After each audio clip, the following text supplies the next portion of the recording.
Good day, and welcome to LMR Master, VNA, and cable sweep differences. We start with a picture of the front of the LMR Master. As you can see, it is a standard E-series instrument with your number pad and most of your controls right on the front screen.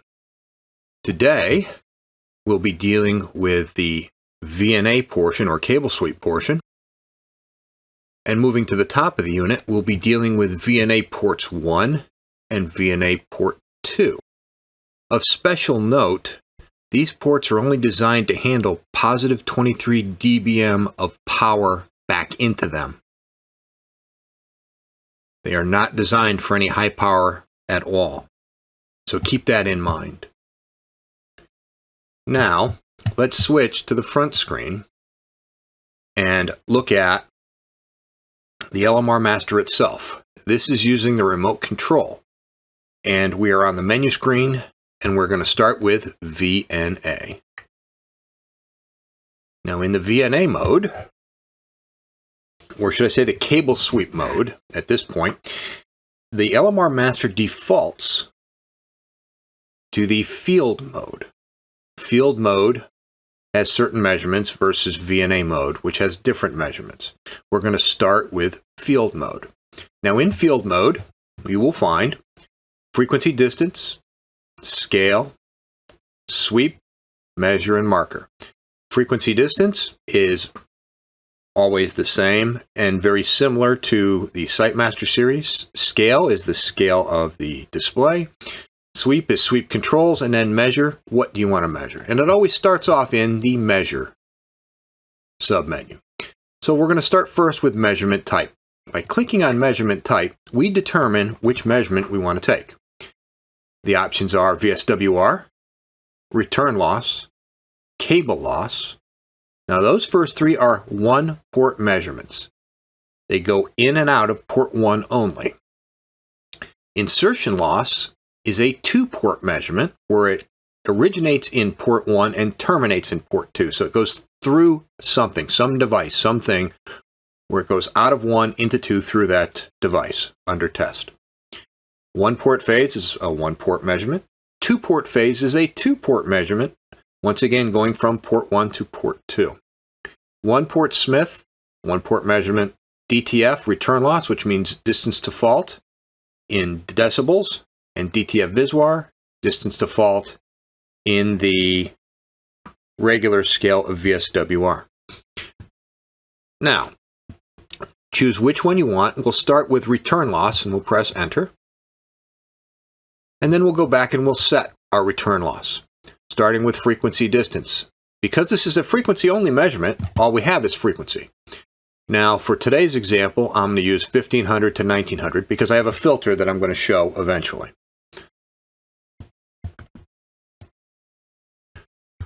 So if we wanted to change, we would just hit start frequency, change the frequency, stop frequency, change the frequency, or use center frequency and a span around it. As far as the scale goes,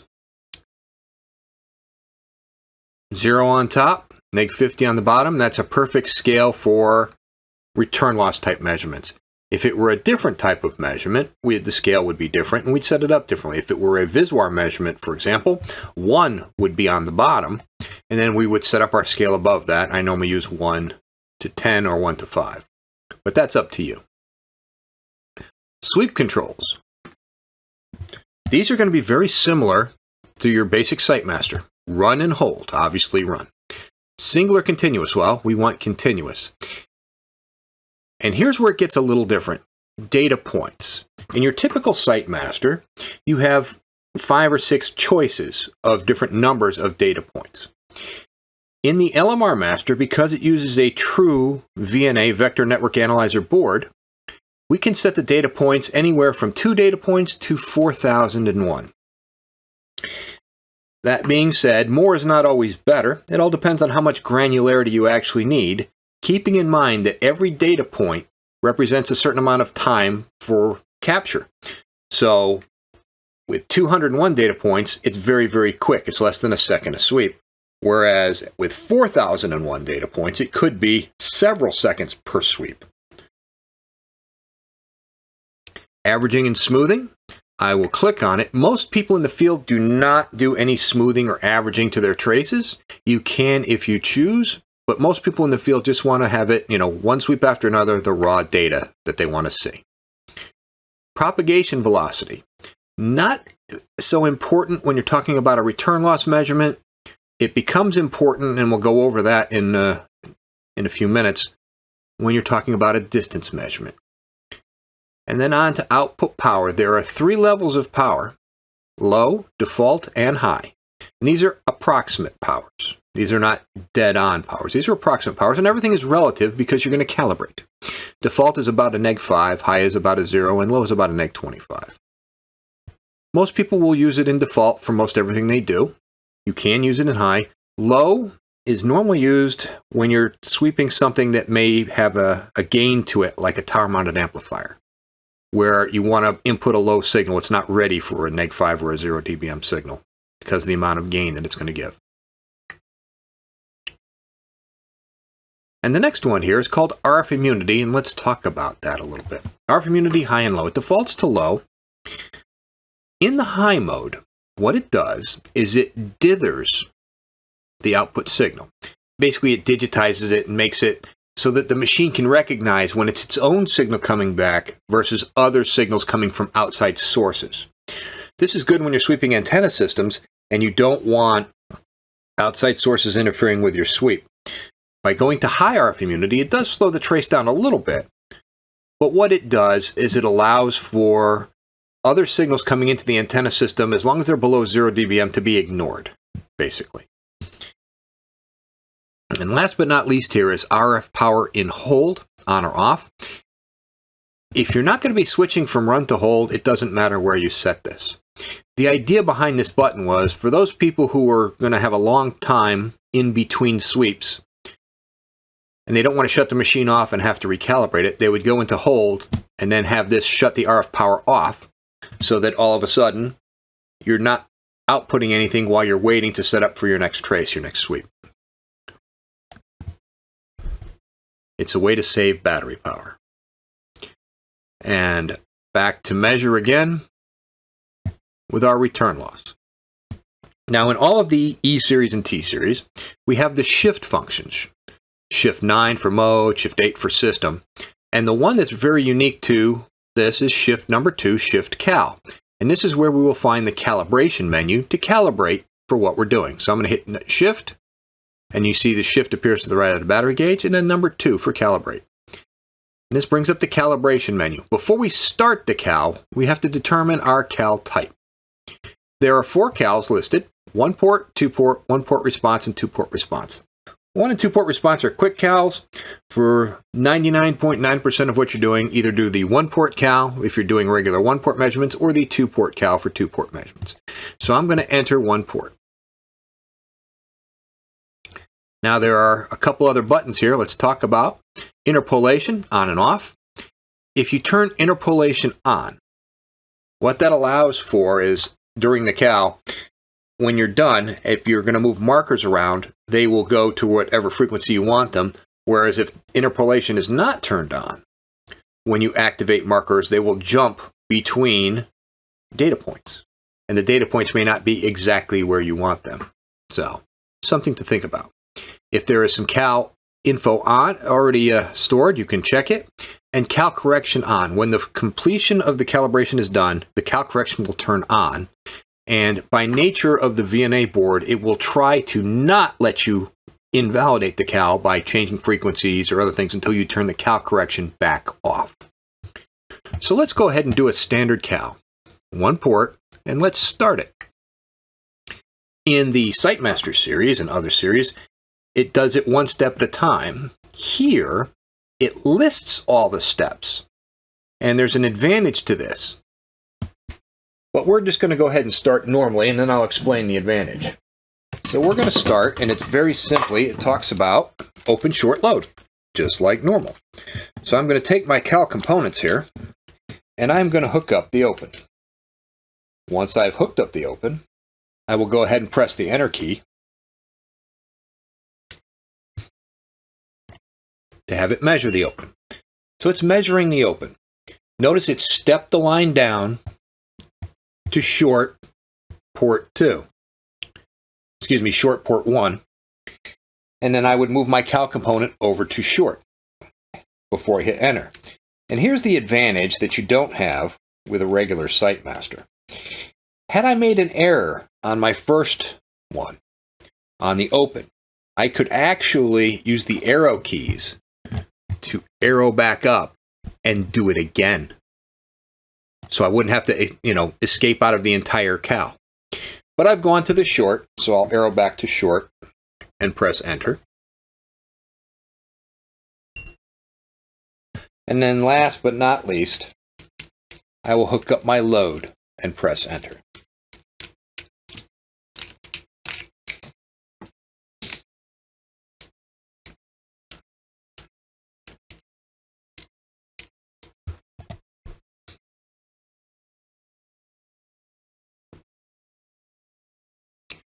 And the final step is to calculate and finish the cal. Press enter. You don't have to make any changes at that point. Now, a lot of people, like me, will leave the load on in place to make sure that everything kind of goes to the bottom, that we've got a decent cal. So at this point, we're ready to make measurements. And we could hook up any antenna and start making our measurements in return loss.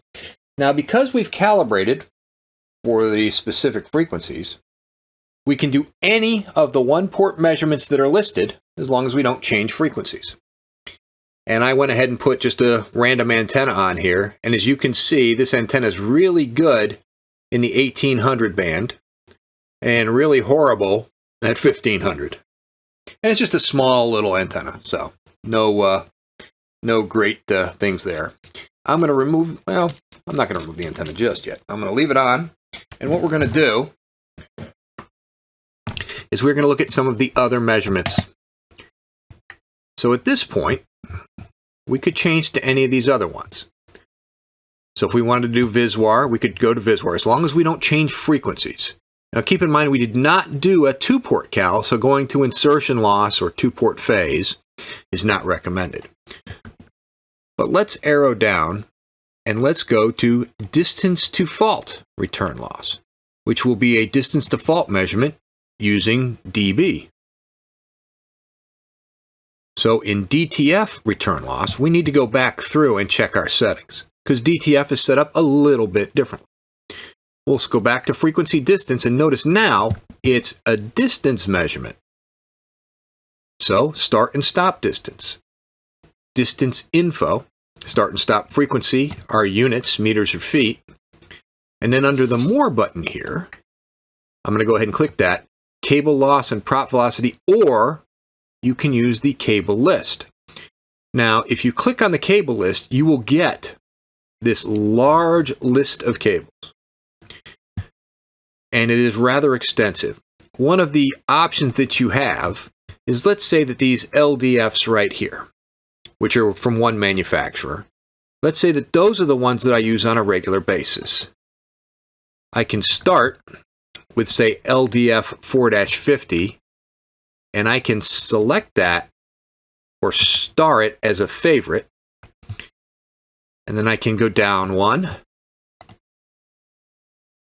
and make that a favorite, and go down another one, make that a favorite, go down another one, and I can choose the ones that I use on a regular basis, save them as favorites, and then instead of displaying all of the stuff in the list, I can now just have a favorites list that makes my life a little bit easier. So I'm going to say that I'm using the L4-50A for my cable. And notice it has a propagation velocity, and it has loss per meter based on 1, 2, and 2.5 gig. So the table is in there. Once we get the one we want, we press enter, and those settings will be applied.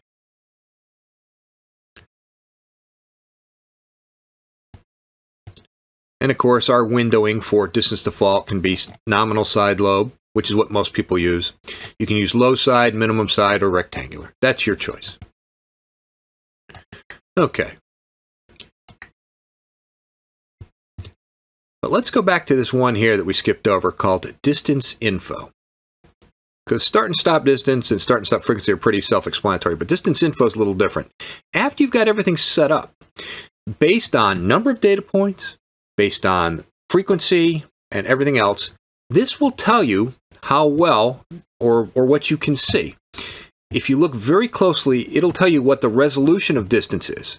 In this example, it's 2.1 feet, which means the plus or minus in distance will be 2 feet. Using 201 data points and our distance max of 216 feet. Now, if we had 1,000 data points, we would see significantly longer. We'd still have the 2.1 feet of plus or minus in our calculation, because the calculation is more based on how much frequency we gave it. Now, if we open this all the way up with a start frequency of 500 kilohertz and a stop frequency of 6 gig, our distance resolution would be 0.12 feet. About 2 inches. And we would, depending on the number of data points, we would not be able to see that far. With the 4,000 data points, you'd be able to see a couple hundred feet. But in cases where you might want to narrow in on a more exact where the fault is, you can add more data point. Well, you can add more frequency and data points and try to get a better resolution on things. This is just an information thing, the distance info, so when you're done with it, you just hit escape.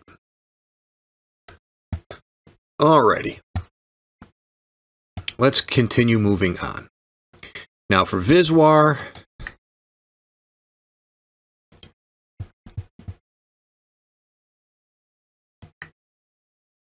if we wanted to change to VisWAR, it would be a different scale. And DTF VisWAR would be in that ratio scale. Same as VisWAR. So the difference between VisWAR and return loss is just the scale that it's on. It's the same basic measurement. Cable loss, which is return loss divided by 2, is a one-port way of doing insertion loss. Now, insertion loss, you inject on one end and read on the other end. So it would have to go through something and back into port 2. Well, a lot of times, if you have a cable running up a tower, this is not practical. That's where cable loss comes into play. After you're done with your calibration, you would put a short on the end of the cable, and that'll guarantee 100% reflection coming back, and then it takes that return loss measurement, which is whatever's coming back, divides it by 2, so that it tells you what the one-way loss is. Because there's going to be a certain amount of loss as it travels up the cable to the short, and a certain amount of loss as it travels back to the unit. So it has to be divided by 2. One port phase. If we actually go to a phase measurement, will give us phase, 180 degrees one way to 180 degrees the other way.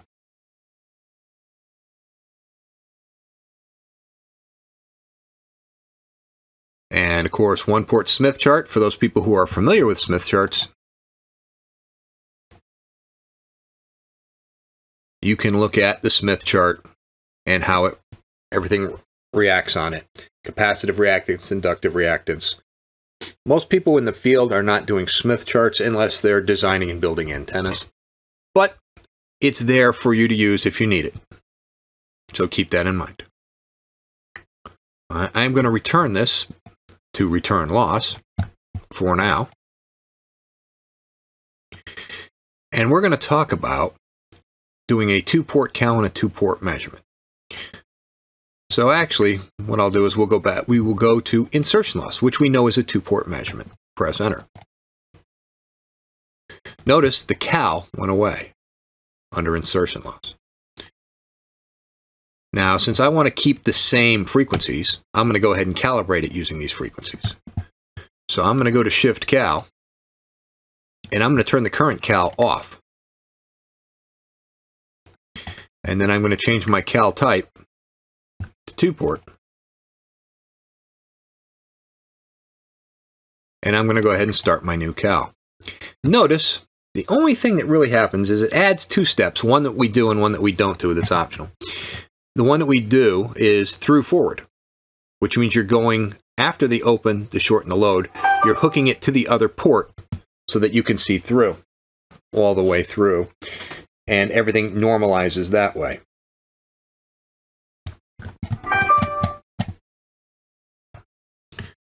So let's go ahead and get started by hooking up our open. So the procedure is almost the same, and you still have the ability to arrow up or down to redo any one of the steps if you need to. So we'll start with the open, and we'll let it measure.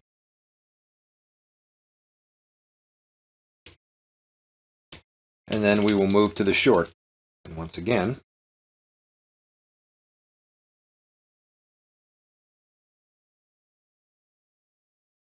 let it measure. And then the load.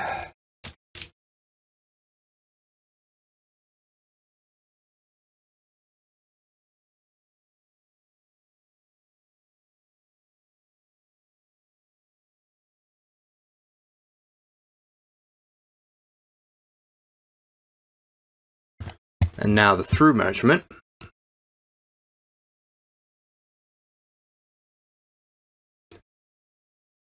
And last but not least, calculate and finish cal. Upon completion of all of this, what should happen is everything should go to 0.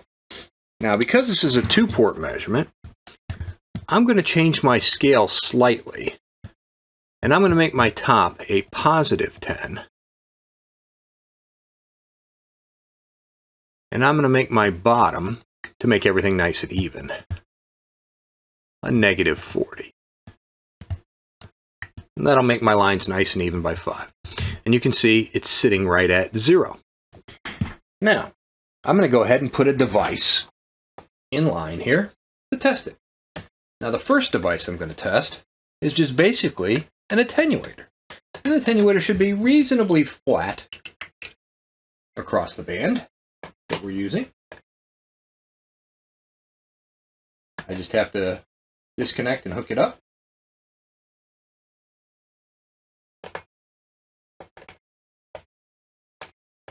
And as you're hooking and unhooking, you have to, re-verify that all your connections stay at the proper amount of torque.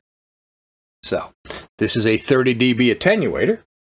As you can see, it's close, like most attenuators are, but it's not exactly 30 dB. So if I turn on a marker, you'll notice that if I turn on the marker table, it's at a 29.5.4. So, something to think about if you're going to use that attenuator, to maybe not use 30, but use 29.5, because it looks like it's pretty flat, at least through this part of the band that I'm using. 29.5. Okay, let me turn that marker table back off for a moment. And let's try a different device to test this time. This time, we're going to test a filter. One that's designed to filter certain frequencies and pass certain frequencies. Now, this could be a combiner, this could be a duplexer. You can tune these using the S412. Sometimes you have to balance between number of data points and time to figure out the right speed to do this.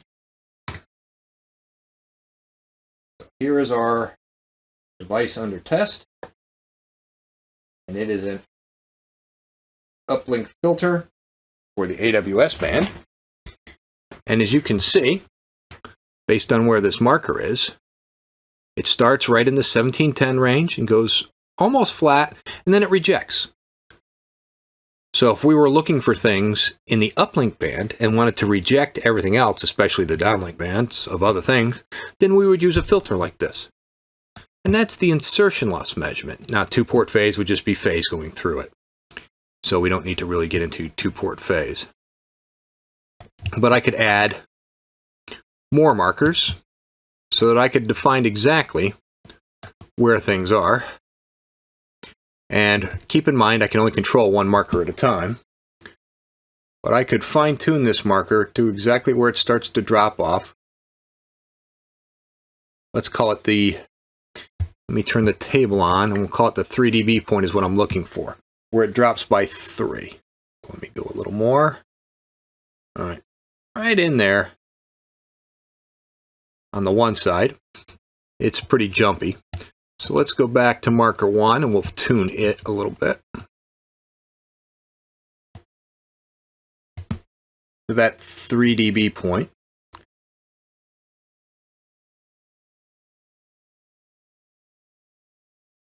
Or the half power point. So, about 1706 to 1786, which basically means this filter covers the 1710 to 1775, 1780 range of AWS, and that includes AWS 3, which was the latest of the auctions in the AWS band. I'm going to go ahead and turn the marker table off now. And what we're going to do is we're going to change over. These are the field measurements that you've seen. All of this is the field measurements. Very similar, almost identical to your typical site master. The differences are number of data points and the fact that if I tried to change frequencies right now, it would warn me that I was going to lose my calibration. So just for an example, I'll go here to frequency, and I'll go to start frequency, and I'm just going to type in 1400 instead of 1500, and try to enter it, megahertz, and it gives me the warning. Selecting frequency beyond the cal limits will invalidate the cal. Press enter to turn off cal correction or escape to keep the current frequency values. I'm just going to hit escape. That's the bad part, or should I say one of the good things where it tries to prevent you from doing that. But one of the other advantages, because it's a true VNA, is since I calibrated 15 to 19, I could change my frequencies within that range. But keep in mind, I've only got 201 data points. If I narrow this down, it's going to use just the data points in that area. So for example, based on where my markers are, if I changed my start frequency to 1700 megahertz instead of 1500. Notice it looks like I've zoomed in, but what I've done is gone to just the 101 data points that are in this section of it. Then if I undid this part, I'd probably be down to 25 or 50 data points at that point. Let's give it a try. So let's change our stop frequency to 1790 megahertz. All right. See, now I'm down to just 46 data points. That's why the line is a little more jumpy. Now, if I were going to do this on a regular basis, I might choose to start off with more data points. Instead of 201, I might choose to start off with, say, 501 or 1001. I'm going to change my frequencies back to my originals, 1500.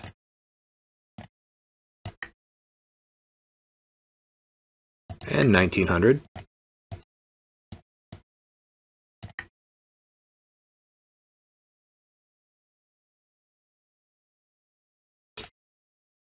And that's one of the advantages, the ability to look at just the data points of interest, if we so choose.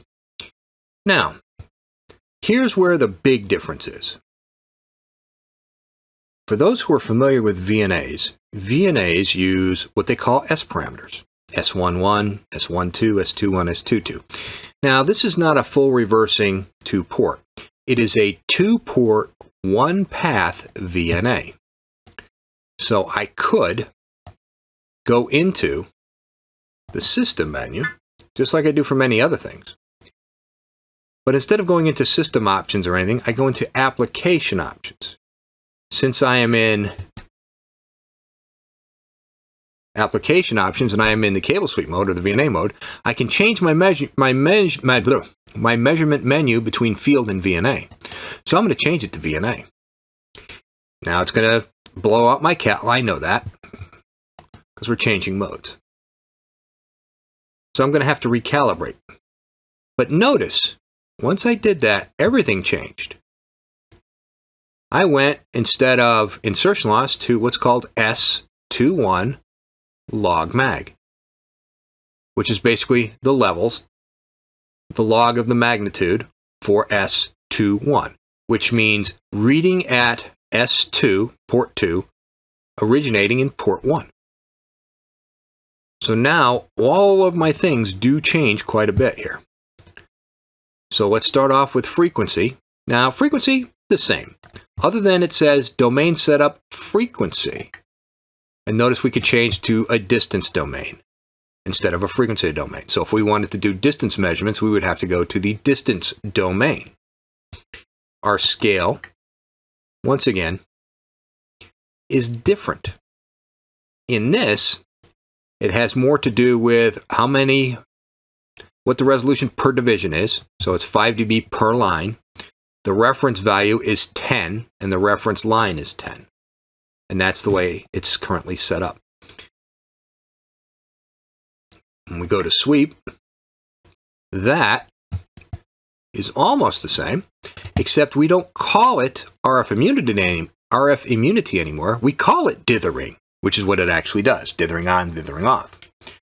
But notice there's one difference here. Configure ports. And this is where we could tell the ports, the different plane lengths, if we wanted to get into that far. We could actually change it if we wanted to. We're not going to, but we could. All right. And let's get into measure. And this is where you'll see the biggest change. First, active trace, trace 1. We'll get into multiple traces in a minute. Which parameter are we looking at? S21. There's only two possible parameters, 2.1 or 1.1. 1.1 would be in and out of port 1. 2.1 is out of port 1 into port 2. It's being read at port 2 and it's originating in port 1. We're going to leave it at 2.1. We know that's a 2-port measurement for right now. Okay. What graph type do we want? Right now it's in log mag. Do we have to have it in log mag? Why? No. And you will see, once you move into the VNA world, there's quite a bit more that you can do. SWR, phase, real, imaginary, group delay, Smith chart, log mag divided by 2, which would be a 1-port cable loss, linear polar, log polar, real impedance, imaginary impedance, and even inverted Smith chart.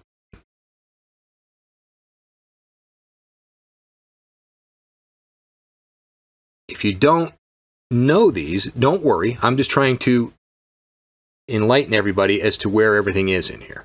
Not everyone understands all of these. Most people are just used to the regular cable sweep mode measurements, VisWire and return loss. So, no worries there. Let me escape out of that. And once again, frequency domain or distance domain. Now, here's where it gets a little different. And you can do this in the other mode, and I'll go back and show in a minute. Number of traces and trace format. Well, how many traces can we have? We can actually show up to 4 on the screen at once in different quadrants, if we choose to. So if I went to number of traces 4, looks a little messy, doesn't it? Because it says trace format single. All 4 traces are on the same one. But I could make it a little neater. And I could have different measurements for each one. This one is log mag for S21. Now, because I calibrate, well, I haven't calibrated in this mode yet, but I could actually have S11 as well, along with another S11 and another S21, all at the same time. You can easily get confused, but you can do multiple traces doing different things based on what you need to see. And that's the whole idea. You can get as deep into this as you need, keeping in mind the only options for S parameters here are 1.1 and 2.1, which means port 1 back to itself readings and port 1 read in port 2 readings. So, you have to tell it which trace, what you're doing, and the whole 9 yards. I'm going to move my traces back to just 1. So that we're not as confused. And I'm going to change my format back to single format. And of course, smoothing is still an option, just like it was in the other one. All right, The only other one that you may or may not have noticed, and I have to go back to sweep for this, is the IF bandwidth, IFBW. In sweep, you have a couple options here. These are the IF bandwidth options. 1 kilohertz being the default, and that's how big of the sweep signal itself is. And these options are available in this mode. If you go back to field mode, you have 3 options. You have the 10 hertz, the 1K, and the 10K. Or 100K. We're going to leave it at 1 kilohertz for the default, but that can change the speed significantly because it changes the size of the sweep signal itself. All right. Everything else is almost the same, other than you're talking S parameters now, and you're talking log, mag, real, polar, and so on. Let's go back to Shift 8, and let's move this back to our field mode. Okay. Back in field mode now.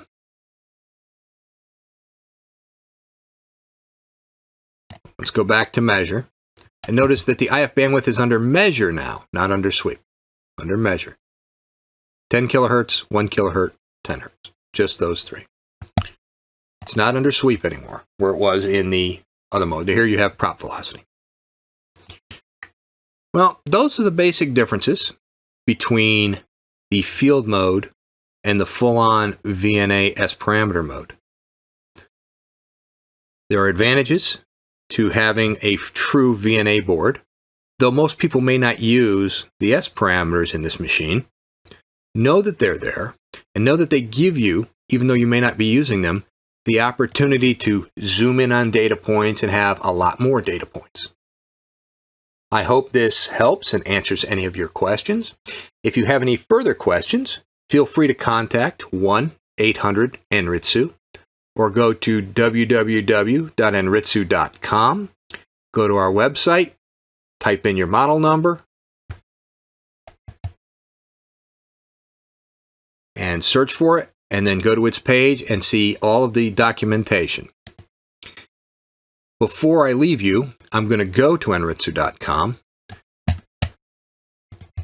and we will talk about some of the more important documents that you can look up. So under Anritsu.com, I will go to the search, and I will type in the S412E,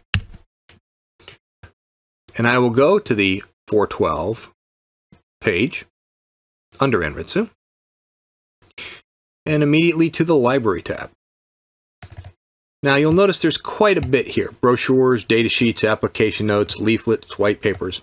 What I want to point you to here is what's called measurement guides. These are guides that are very specific to certain areas of the machine.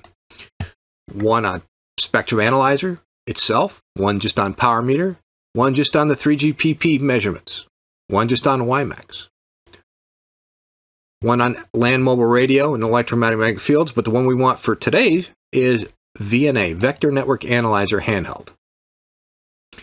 And if we were to download and open that, it's all about the VNA.